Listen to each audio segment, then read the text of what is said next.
Hello everyone, welcome to your channel. Today we'll be discuss about virology. आज हम बात करेंगे वायरोलॉजी के बारे में। और वायरोलॉजी में एक्चुअल में आज हम बात करेंगे, स्पेशली कह सकते हैं कि इसकी हिस्ट्री और डिस्कवरी के बारे में बात करेंगे। टॉपिक में आने से पहले एक चीज़ आपको इन्फॉर्म कर दें कि ये जो हम कंटेंट तैयार कर रहे हैं तो कह सकते हैं कि ये एकेडमी के एग्ज़ाम और आपके कम्पिटिटिव एग्ज़ाम दोनों के रिगार्डिंग में ये कंटेंट रेडी हुआ है। अगर किसी भी स्टूडेंट को अगर इस टाइप के पीडीएफ नोट्स या कि बुक अगर चाहिए आपको हिंदी इंग्लिश कॉम्बिनेशन में, तो आप मुझे कमेंट करिए और डिस्क्रिप्शन में नंबर दिया रहेगा तो आप व्हाट्सअप कर भी सकती हैं। एक्चुअल में आने से पहले यहाँ पर हम थोड़ी सी इसका सिलेबस डिस्कस कर दें, ठीक है, कि एक्चुअल में हम इसमें कंटेंट दिए क्या क्या है, इस चीज़ को समझिए। देखिए, ये पूरा हिंदी इंग्लिश मिक्स है। इतने भी एग्ज़ाम जितने भी होते हैं अपने इंडिया के रिगार्डिंग में, चाहे स्टेट हो या सेंट्रल लेवल में, सभी एग्ज़ाम के रिगार्डिंग में ये कंटेंट रखा गया है, ठीक है। और ये पूरा सिलेबस इसका दिया गया है, ठीक है। और इस सिलेबस के अकॉर्डिंग भी हमने कुछ न्यू टेक्निक इसमें इंक्लूड किए हैं जो काफ़ी अभी डेवलप चल रही हैं, जो आगे हम चर्चा करेंगे वन बाय वन करके। इसमें अभी मैं आपको बता भी सकते हैं, जैसे कि यहाँ पर ये न्यू टेक्निक है, ठीक है। तो ये न्यू टेक्निक एक तरह की इसमें हमने रखा है। तो ये सभी टेक्निक को हमने एक्सप्लेन भी किया वन बाय वन करके। तो चलिए स्टार्ट करते हैं। आज पहले हम इसकी हिस्ट्री के बारे में। एक्चुअल में जो वायरोलॉजी की हिस्ट्री स्टार्ट हुई थी तो एक महान साइंटिस्ट हैं, एज वी ऑल नो, कि एडवर्ड जेनर, ठीक है, 1796 से यहाँ से हिस्ट्री इसकी स्टार्ट हुई है। इसको हम इम्यूनोलॉजी का फादर भी कहते हैं, क्लियर। इन्होंने सबसे पहले क्या किया था, ये चीज़ को समझिए कि इन्होंने पहली वैक्सीन बनाई। इसमें काउ पॉक्स वायरस का उपयोग करके स्मॉल पॉक्स से प्रोटेक्शन दिया, ठीक। यह पहली बार था जबकि वायरल डिजीज से इम्यूनिटी डेवलप की गई, क्लियर। इतना इन्होंने बताया। एक और साइंटिस्ट हैं जिनका नाम है लुइस पास्चर। इनका काफ़ी इम्पोर्टेंस रोल है आपके सिस्टमिक बैक्टीरियोलॉजी और वायरोलॉजी में। उन्होंने रेबीज वैक्सीन तैयार की जो लाइव एटेन्यूएटेड वैक्सीन वायरस पर आधारित थी, और रैबिट स्पाइनल कार्ड का इस्तेमाल कर वायरस को कमज़ोर किया, ठीक है, और इससे ये वैक्सीन को प्रिपेयर किया। ये थोड़ी थोड़ी इनका कंट्रीब्यूशन है, आगे डिटेल्स भी है इसका। एक और साइंटिस्ट हैं जिनका नाम है डिमिट्री, ठीक है, डिमिट्री आइवानोवस्की। ये 1892 में इनकी स्टोरी स्टार्ट हुई। इन्होंने क्या किया कि पाया कि टोबैको मोज़ेक वायरस है, जिसको हम टीएमडी बोलते हैं, टीएमडी एक ऐसे फिल्टरेबल एजेंट के कारण होती है जो बैक्टीरिया से छोटा होता है, इन्होंने बताया। और यहीं से वायरस की खोज की शुरुआत मानी जाती है, इसको याद रखिएगा। मार्टिनस बिजरेनिक 1890 में आए और उन्होंने देखा कि वायरस को कंटेजियस है, वाइवम फ्लूडम कहा, यानी जीवित संक्रमण तरल, ठीक है, इसको याद रखिएगा, ये बहुत ही इंपॉर्टेंट पॉइंट है। पहली बार वायरस शब्द को डिफाइन किया, कौन डिफाइन किया है? मार्टिनस ने। कभी कभार पूछ देगा कि वायरस को डिफाइन कौन किया था? मार्टिनस बिजरेनिक ने। उन्होंने यह स्पष्ट किया कि वायरस एक नया प्रकार का एजेंट है जो सिर्फ लिविंग सेल्स में ग्रो कर सकता है, क्लियर। लोफलर एंड फ्रोच, ये साइंटिस्ट आए 1898 में। खोजा गया पहला एनिमल वायरस है, ठीक ना, एनिमल वायरस को खोजा गया जो कि food and mouth disease virus था। कैसा वायरस था? फूड और माउथ, मतलब कि ये फूड और माउथ में डिजीज कॉज करता था। यह पहली बार था जब जानवरों में वायरस की पहचान हुई, क्लियर। वल्टर रीड 1901 में आए। उन्होंने देखा कि येलो फीवर एक मॉस्किटो ट्रांसमिटेड फिल्टरेबल वायरस के कारण होती है। वायरस की वेक्टर बोर्न ट्रांसमिशन सिद्ध की गई, क्लियर। रेटोन लुइस ने बताया कि उन्होंने लुइस सार्कोमा वायरस की खोज की जो कि कैंसर कोजिंग वायरस था, ठीक है। यह पहली बार था जब वायरस को कैंसर से जोड़ा गया।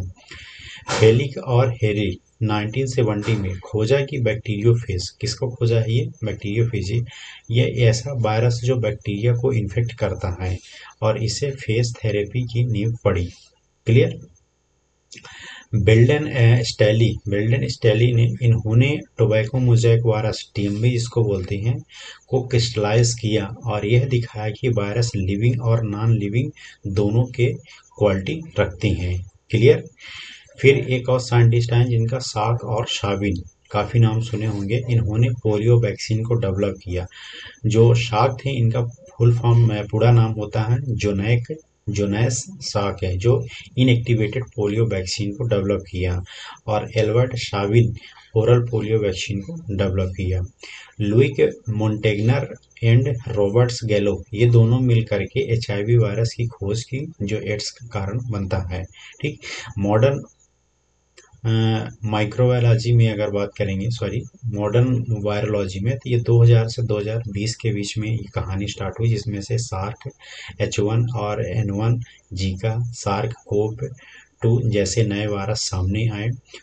आरटीपीसीआर से 2012 में डेवलप हुआ था। और mRNA वैक्सीन से, क्रिस्पर से, डायग्नोस्टिक जैसे एडवांस टेक्निक ने वायरोलॉजी में क्रांति ला दी। ठीक है, ये सभी इम्पोर्टेंस रोल प्ले किए काफ़ी साइंटिस्ट हैं। अब यहाँ पर एक पॉइंट और हम समझते हैं इसके रिगार्डिंग में कि जो वायरस है इसकी ओरिजिन कैसे हुई, मतलब उत्पत्ति कैसे हुई है इसकी। वायरस की उत्पत्ति को लेकर के 3 प्रकार की थ्योरीज को रखा गया है। ठीक है, मतलब कि 3 थ्योरीज को रखा। फर्स्ट है यहाँ पर है रिग्रेसिव थ्योरी, जिसको हम रिडक्शन हाइपोथेसिस भी कहते हैं। कुछ कम्प्लेक्स ऑर्गेनिज्म जैसे कि इंट्रासेलुलर बैक्टीरिया ने समय के साथ अपने अनावश्यक जीन्स खो दिए और सिर्फ रिप्लिकेशन के लिए होस्ट पर निर्भर हो गए। ठीक, ये इन्होंने बताया। एग्जाम्पल में जैसे कि मिमी वायरस जो बहुत बड़ा वायरस है और बैक्टीरियल जीन्स जैसा दिखता है। क्लियर। सेलुलर ओरिजिन थ्योरी, जिसको हम एस्केप हाइपोथेसिस भी कहते हैं, यह मानना है कि वायरस होस्ट के डीएनए या कि आरएनए फ्रेगमेंट थे जो रिप्लिकेट करने की क्षमता के साथ एस्केप होकर के इंडिपेंडेंट हो गए। क्लियर। यानी यह होस्ट जीन से निकलते हुए सेल्फिश जेनेटिक एलिमेंट्स हैं, इसको याद रखिएगा। को इवेल्युएशन से वायरस का को इवेल्युएशन वो थ्योरी भी रखी है, जिसको हम वायरस फर्स्ट हाइपोथेसिस कहते हैं। यह मानना है कि वायरस और सेल्स दोनों ने एक साथ अर्ली मॉलिक्यूलर वर्ल्ड में इन्वॉल्व किया, जब आरएनए और प्रोटीन्स का बेसिक जीवन रूप था। क्लियर। मतलब वायरस शायद सेल्स से पहले एग्जिस्ट करते थे, स्पेशली आरएनए वायरस। ऐसा कौन बता रहा है? वो इवैल्यूएशन की थ्योरी बोल रही है। क्लियर। यहाँ पर थोड़ी सी इसकी चार्ट बताया गया है 3 थ्योरी का नाम है, की आइडियाज क्या है और एग्जाम्पल क्या है। जैसे ये रिग्रेसिव थ्योरी में वायरस को रीजेनरेटिव सेल्स के रूप में आइडियाज बताया गया और मिमी वायरस का एग्जाम्पल दिया गया। स्कैब थ्योरी में स्कैब्ड होस्ट जीन को बताया गया और जो ट्रांसपोसम से वो रखा गया है, ये वायरस का नाम है। फर्स्ट वायरस जो को इवैल्यूएशन हुआ, जिसमें कि एग्जिस्ट बिफोर द सेल मतलब सेल के पहले एग्जिस्ट करते थे, जिसको आरएनए वर्ल्ड थ्योरी में रखा गया। क्लियर। कुछ इसकी यहाँ पर जो होता है एग्जाम्पल दिया गया है रिवीजन के तौर पर, कि फर्स्ट वायरस को क्वाइल्ड किया था बेजरेनिंग ने 1898 में। First crystalline virus TMV virus, जो कि वेल्डेन स्टैली के द्वारा बताया गया। बैक्टीरियोफेज की डिस्कवरी जो होता है फेलिस और हेरली के द्वारा की गई। फर्स्ट एनिमल्स वायरस FMDV जो लोफलर और फ्रोच के द्वारा बताया गया। फर्स्ट वायरल कैंसर जो प्रूव किया गया था रेटोन रॉयस के द्वारा बताया गया था। और फर्स्ट ओरिजिन जो थ्योरीज थी, तो 3 थ्योरीज थी, एक रिग्रेसिव और स्कैप्स और इवैल्यूएशन से। क्लियर। ये सभी कंट्रीब्यूशन इसमें दिया गया। कुछ इसमें इसकी टाइमलाइन बताई गई है, जो अभी हमने एक्सप्लेन किया है वही है। ठीक है, तो इसको आप एक बार देख सकते हैं पॉज करके वीडियो को। क्लियर। तो आज हमने इतना इसके बारे में बताया। ये यूरिजिन थ्योरी की यहाँ पर उपाधि की ओर रखा गया है, कैसे कैसे है। क्लियर। तो आज हम इसके बारे में डिस्कस करेंगे। नेक्स्ट लेक्चर हम इसका इंट्रोडक्शन से स्टार्ट करेंगे। ठीक है, यहाँ से इसकी टर्मिनोलॉजी को पहले एक्सप्लेन करेंगे, टर्मिनोलॉजी के बाद फिर इसके हम इंट्रोडक्शन को एक्सप्लेन करेंगे। क्लियर। तो एक्चुअल में होता क्या है कि अगर आपको ये इसके रिगार्डिंग में अगर नोट्स चाहिए, ठीक है, तो आप मुझे कमेंट करके, या कि नंबर डिस्क्रिप्शन में रहेगा, तो उससे आप व्हाट्सअप करके ले सकती हैं। अच्छी नोट्स प्रिपेयर किए हैं। अगर आप एक बार इसको पढ़ेंगे ध्यान से, तो आपको किसी भी चीज़ की ज़रूरत नहीं पड़ेगी, किसी की मतलब हेल्प नहीं पड़ेगी, आपको इतना इजी में एक्सप्लेन किया गया है। ठीक है, तो मिलते हैं अगले वीडियो में। Thank you so much.